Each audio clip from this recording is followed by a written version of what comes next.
Welcome back. Martin Clunes is the doctor with the world's worst bedside manner, and he is here next.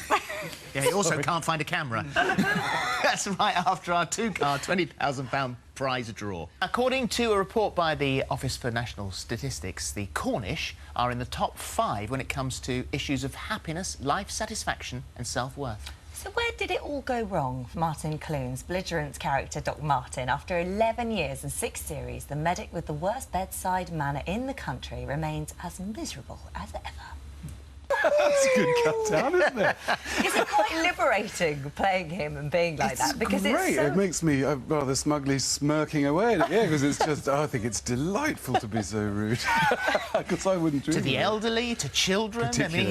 Particularly the elderly and the children, yeah. Physically rough with them as well. Physically rough? Really rough, especially the kids, they love it. So he's actually been under considerable stress in Series 6, which is, by the way, out on DVD. There it is. There it is. There it That's is, what it looks perfect. like that. Mother's Day gift. One of the funniest shows, most entertaining shows on television, says the Sunday Express. There you go. There you go. Thank you, Tim. So he has been under a lot of pressure. Terrible. Serious pressure. Yeah. He got very bad. Because usually in a season we start with them in a bad place and then put them together again, but we've done that a few times. Is that a ringtone or a dog? I think it it's might be a dog Fair out in enough. South Bank. So get that dog. But this series, we sort of rang the changes by putting... Because people were so desperate for them to get married. They write to us and speak to us in the street and say, get married. So we got them married and then took them apart. Yes. So guess what we're going to do next series? Put them back together. Oh, I hope so. Well, we're going to try. Couple counselling. Oh, good, because, I mean, it sort of ended on a real cliffhanger. I mean, to begin with, it was the whole brain hemorrhage thing, and that sort of took us all by surprise right at the end there. And then the operation. In fact, we've got a clip of this, have we? Let's just have a look. Let's have a look. So it does appear that I mean, he clearly wants to try and make this marriage work. He's head over heels in love with her. He's absolutely besotted with her, but just sort of can't function in that way. And one of the other things that's happened as well, the blood phobia's come back. Yes, because he was originally a vascular surgeon, wasn't he? That's it, yes. And the fear of blood, which prevents you from doing a job like that. Yes, it does, It's yes. quite important thing not to be cauterised frightened of. flesh, yes. And so that's come back in this. But how will he function in that way? How can you function as a doctor if you've got a blood phobia? In that particular procedure, he ran off and was sick in the bin in the middle.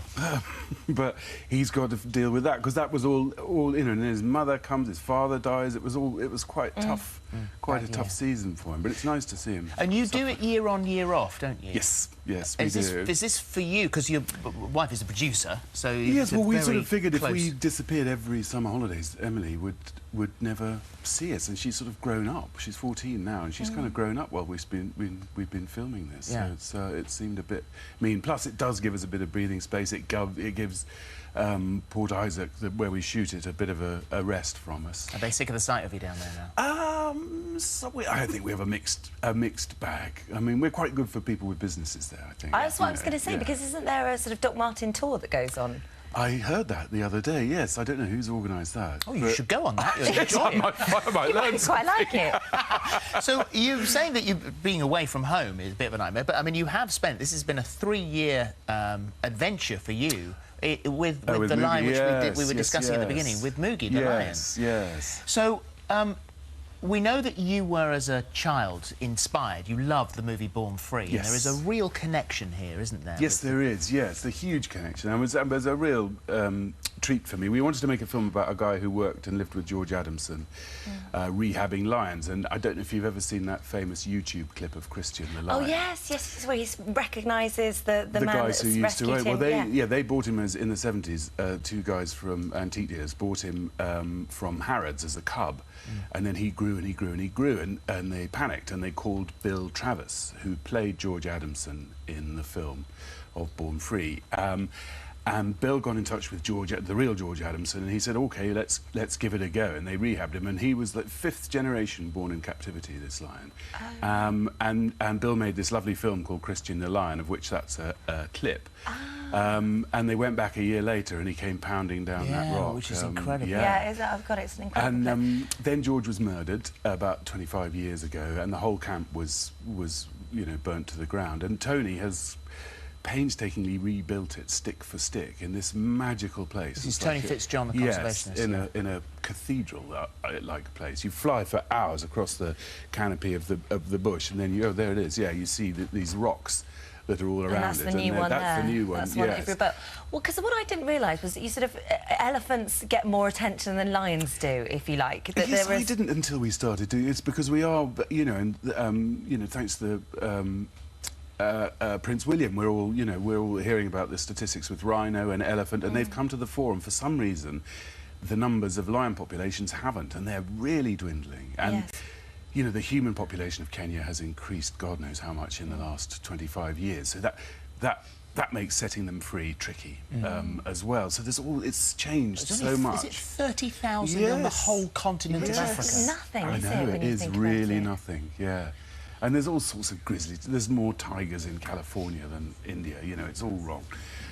But, there are these people valiantly working to address all these issues. Yeah. And we're just sort of highlighting the fact that, the story's moved on and it's different. But well, it's lovely for you to be so closely involved with something, not just flown out as a presenter to do something, but you know the people, you know the animal, you know the place. And Virginia, who I've known for years, she came out and filmed with us in Kora, where... no, not in Kora, in Meru, where Elsa, I went to the bit where Elsa brought her cubs back over the river, and as a kid looking at these black and white pictures in my book, and then I've been and seen these places. Well, The Lion Called Mugie is ITV on April the 4th, so not to be missed, and also the Doc Martin Complete Series 6 is out on DVD. It's lovely to see you. Thank you very much. Thank you very much. Thanks. Thank you. Very much. We'll be returning here with Bill Nye. That's coming up after the news. We'll see you in a moment.